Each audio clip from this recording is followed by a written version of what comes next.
Alhamdulillah,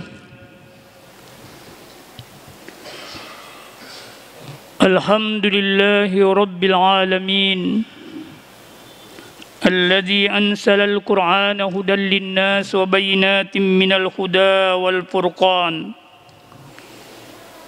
Asyhadu an la ilaha illallah wa asyhadu anna Muhammadar Rasulullah. Allahumma salli wa sallim wa barik ala sayyidina wa maulana wa habibina Muhammad wa ala alihi at-tayyibin at-tahirin. Wa awsana Allahu fi kitabihil karim wasiyatan kabiratan wa azimatan kama qala ya ayyuhalladzina amanu taqullaha haqqa tuqatih wa la tamutunna illa wa antum muslimun. Jamaah Jumat yang dirahmati Allah Subhanahu wa taala. Alhamdulillah, Jumat hari ini adalah Jumat pertama di bulan baru Hijriah, yakni bulan kelahiran Nabiullah Muhammad sallallahu alaihi wa alihi wasallam.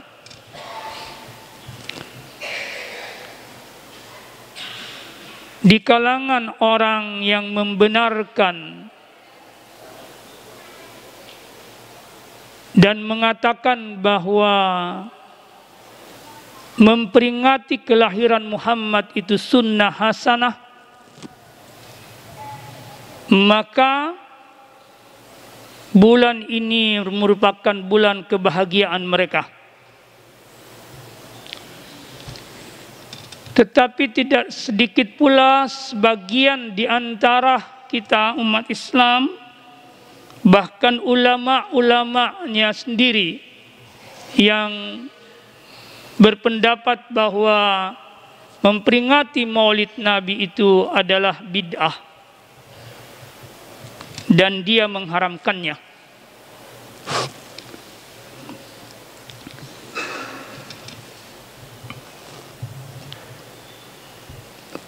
Dua pendapat yang berbeda ini itu ditemukan jauh sejak awal adanya peristiwa Maulid. Semua orang sepakat. Karena itu menurut saya sikap yang paling beradab dalam menyikapi perbedaan ini hanya satu, Bapak sekalian, jangan saling menyalahkan apalagi melahirkan kebencian antara satu dengan yang lain. Kenapa saya mengatakan seperti itu? Karena sesungguhnya di dalam ayat yang saya bacakan tadi, yang selalu dibacakan oleh khatib sebagai wasiat takwa, itu tidak berhenti di situ, Pak. Itu berlanjut di ayat selanjutnya yang mengatakan wa'tasimu bihablillahi jami'a wa la tafarraqu. Nih. Jadi perintah wa'tasimu itu juga wasiat.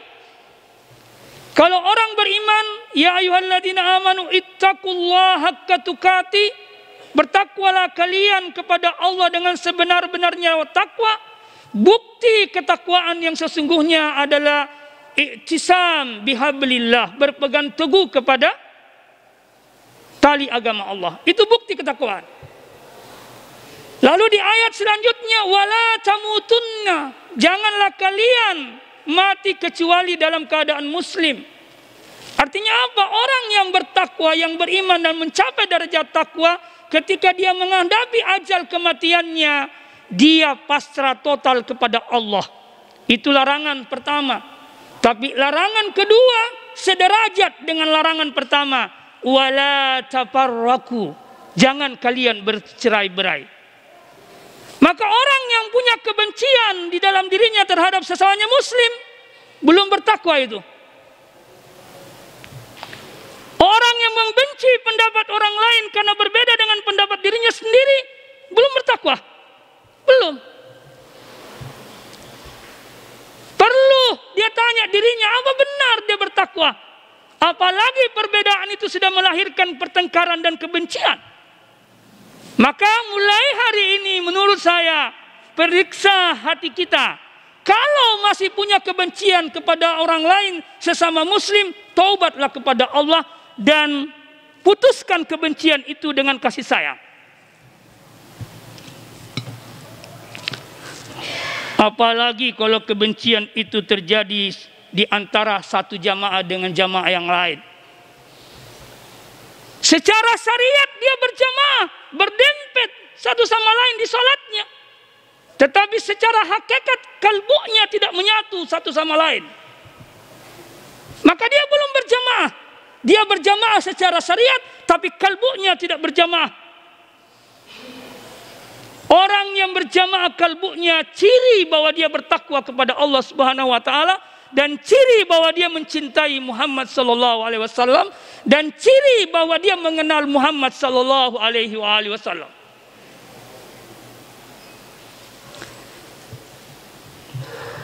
Pertanyaannya, benarkah kita mengenal Muhammad dengan pengenalan yang sesungguhnya? Kalau tadi dikatakan bertakwalah kepada Allah dengan sebenar-benarnya takwa, maka kenali Muhammad wahai orang-orang beriman dengan pengenalan yang sesungguhnya. Karena engkau tidak akan pernah sampai ke takwa yang sesungguhnya kecuali mengikuti Muhammad. Karena dialah manusia yang paling takwa kepada Allah. Dia adalah contoh sosok yang paling bertakwa kepada Allah. Maka orang yang tidak mengenali Muhammad lalu mau bertakwa, tidak mungkin dia bisa sampai ketakwaan. Tidak mungkin kalau tidak mengikuti Muhammad sebagai contoh orang yang paling bertakwa. Jemaah sekalian yang dirahmati Allah Subhanahu wa taala, kita ini kebanyakan umat Islam masih sering mengatakan Muhammad itu manusia biasa. Manusia seperti kita. Meskipun di dalam Al-Quran ada ayat yang mengatakan, yakni di dalam surah Al-Kahfi ayat 110, itu ada perintah Allah kepada Nabi Muhammad. A'udzubillahi minasyaitonirrajim. Kul, katakan Muhammad, innama ana basyarum mislukum yuha ilayya. Sesungguhnya hanya saya ini manusia basar seperti kalian. Yuha ilayya, tapi saya diberi wahyu. Jadi jangan berhenti di kalimat innama ana basyar, tambahi yuha ilayya. Ya, basar yang diberi wahyu. Maka ketika Nabi sebagai basar diberi wahyu, bukan lagi berstatus manusia biasa Bapak sekalian, tapi manusia istimewa yang perlu diistimewakan. Karena Allah sendiri mengistimewakannya. Kalau Allah mengistimewakan Muhammad, lalu bagaimana kita tidak mengistimewakan Muhammad?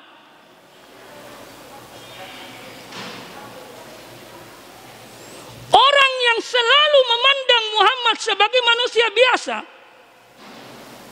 sebagai basar, itu cara pandang, dia mengikuti cara pandang orang-orang kafir.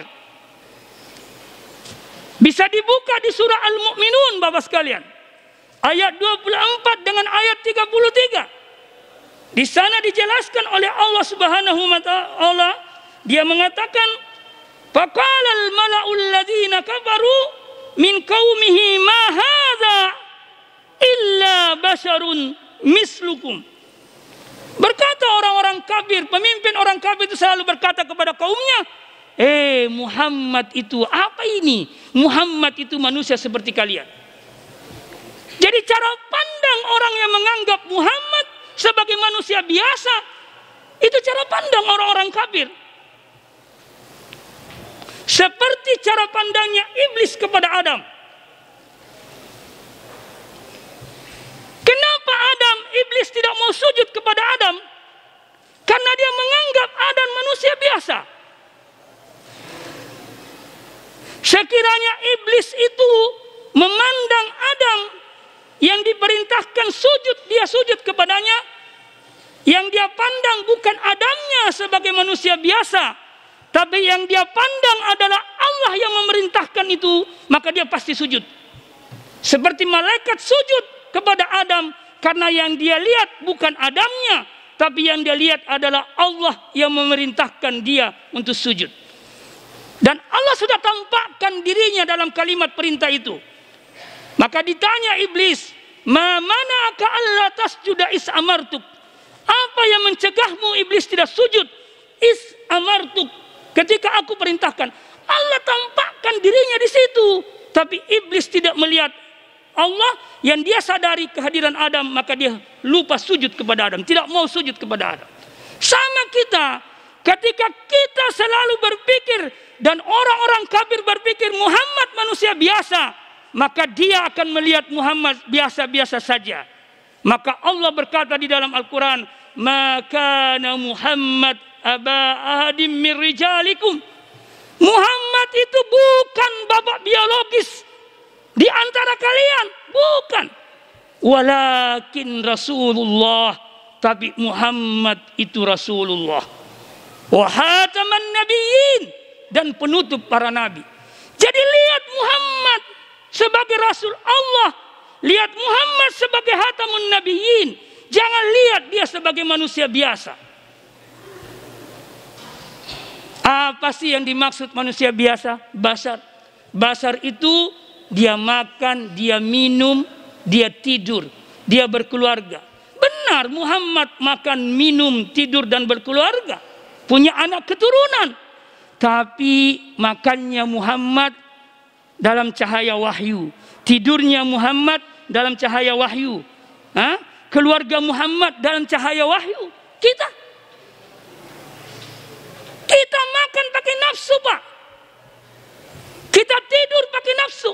Kalau saya tanya Bapak semua, kenapa Bapak tidur? Pasti Bapak mengatakan karena saya ngantuk. Kalau saya tanya kenapa Bapak makan?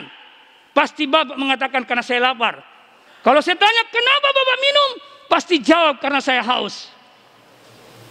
Tapi orang yang mengerti dan paham Muhammad, ketika dia lapar, dia minum, dia haus, dia tidur, bukan semata-mata karena itu. Tapi paling tidak dia berkata, saya makan karena Allah perintahkan kalau kau makan, kalau kau lapar, makan. Saya minum kalau Allah perintahkan kalau kau minum, haus, minum. Saya tidur karena Allah perintahkan kalau kau ngantuk, tidur. Itu bedanya. Maka Muhammad tidur berbeda dengan kita. Kita itu tidur, betul-betul tidur. Muhammad tidur, jasmaninya tidur, tapi kalbunya menghadap kepada Allah Subhanahu wa ta'ala. Kita tidur benar. Tapi Muhammad dan orang-orang yang mengikuti Muhammad, kalau dia tidur, kalbunya berzikir kepada Allah Subhanahu wa ta'ala. Imam Syafi'i juga seperti itu. Itulah sebabnya Nabi Muhammad mengatakan, hei kalau kau tidur, mulailah tidurmu dengan bersuci, berudu dalam keadaan suci. Baca surah Al-Mulk, baca surah Az-Zumar, baca surah Yasin, baca Al-Kahfi, baca Al-Waqiah. Kalau tidak mampu membaca surah-surah ini, cukup dua. Baca As-Sajadah dengan Al-Mulk. Kalau tidak mampu As-Sajadah dan Al-Mulk, cukup satu, baca Al-Mulk. Kalau tidak mampu ayat kursi. Yang penting tidurmu diantar dengan zikir kepada Allah. Maka ketika engkau berbalik-balik dalam tidurmu, yang engkau ingat langsung Allah Subhanahu wa ta'ala. Itu orang yang mengerti mengikuti Muhammad. Maka jangan pernah bilang Muhammad itu manusia biasa. Berhentilah. Berhentilah bilang begitu. Dalami Muhammad. Yang terakhir, nama kita saja berbeda dengan nama Muhammad.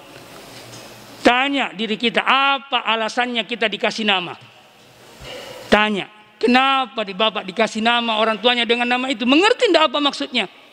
Tapi Nabi ketika ditanya oleh seorang Yahudi, hei Muhammad, kenapa engkau dinamai Muhammad? Kenapa engkau dinamai Ahmad? Dan kenapa engkau dinamai Abul Qasim? Nabi pun menjawab, saya dinamai Muhammad karena sayalah manusia yang terpuji di bumi. Saya dinamai Ahmad karena saya manusia terpuji di langit. Dari mana keterpujian Muhammad di langit dan di bumi? Itu diambil dari keterpujian Allah. Allah yang memberikan keterpujian itu. Maka kedudukan Muhammad disebut maqaman mahmuda, kedudukan yang terpuji. Namanya saja sama dengan nama, diambil dari derivasi nama Allah Al-Hamid, yang maha terpuji. Perhatikan Ahmad. Ahmad itu kata Ahmad bigairi mim. Kalau dibuang mimnya kata Ahmad, maka dia menjadi kata Ahad. Ahad itu siapa? Allah. Kalau Muhammad dibuang mimnya, maka dia menjadi Alhamdulillah. Maka Ahmad, Muhammad semuanya kembali kepada Allah. Maka jangan pernah melihat Muhammad tanpa melihat Allah. Jangan pernah menyebut Muhammad tanpa menyebut Allah. Jangan pernah merasakan Muhammad tanpa merasakan kehadiran Allah. Itu yang dimaksud nama-nama itu.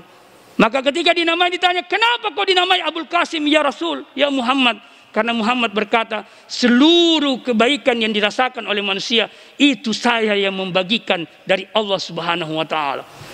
Barakallahu li wa lakum fil Qur'anil azim wa nafa'ani wa iyyakum bima fihi minal ayati wa dzikril hakim wa taqabbal minni wa minkum tilawah innahu huwas samiul alim.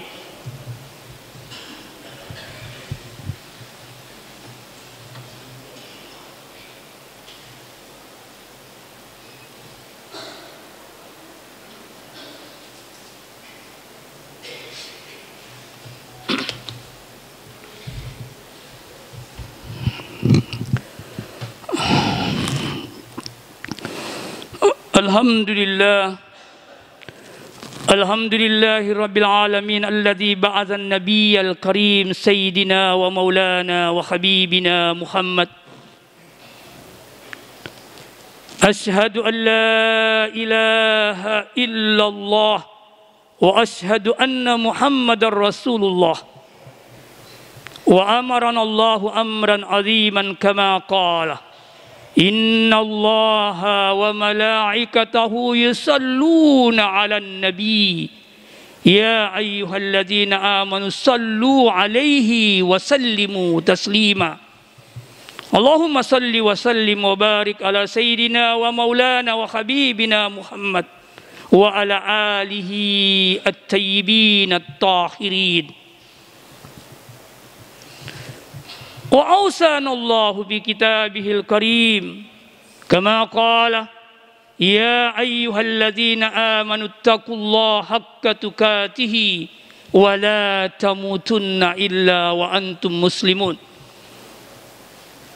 Jamaah Jumat yang dirahmati Allah Subhanahu wa Ta'ala, kesimpulan khutbah saya yang pertama, sudah saatnya kita belajar lebih dalam siapa itu Muhammad. Sudah saatnya kita lebih mengenal Muhammad. Siapa sesungguhnya Muhammad?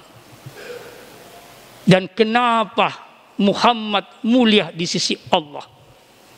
Hanya orang yang mengenal Muhammad yang bisa mengenal Allah. Yang tidak mengenal Muhammad tidak mungkin bisa mengenal Allah. Dan orang tidak mungkin mengenal Muhammad kalau dia tidak mengenal Al-Quran. Jadi tahapannya, kenali Quran, engkau akan mengenal Muhammad. Kenali Muhammad, engkau akan mengenal Allah. Ketika engkau sudah mengenal tiga-tiganya, maka pengenalan yang sempurna. Mari kita berdoa kepada Allah, semoga kita digolongkan dalam kelompok orang-orang yang seperti ini. Bismillahirrahmanirrahim. Allahumma salli wa sallim wa barik ala sayyidina wa habibina Muhammadin wa ala alihi at-tayyibin at-tahirin.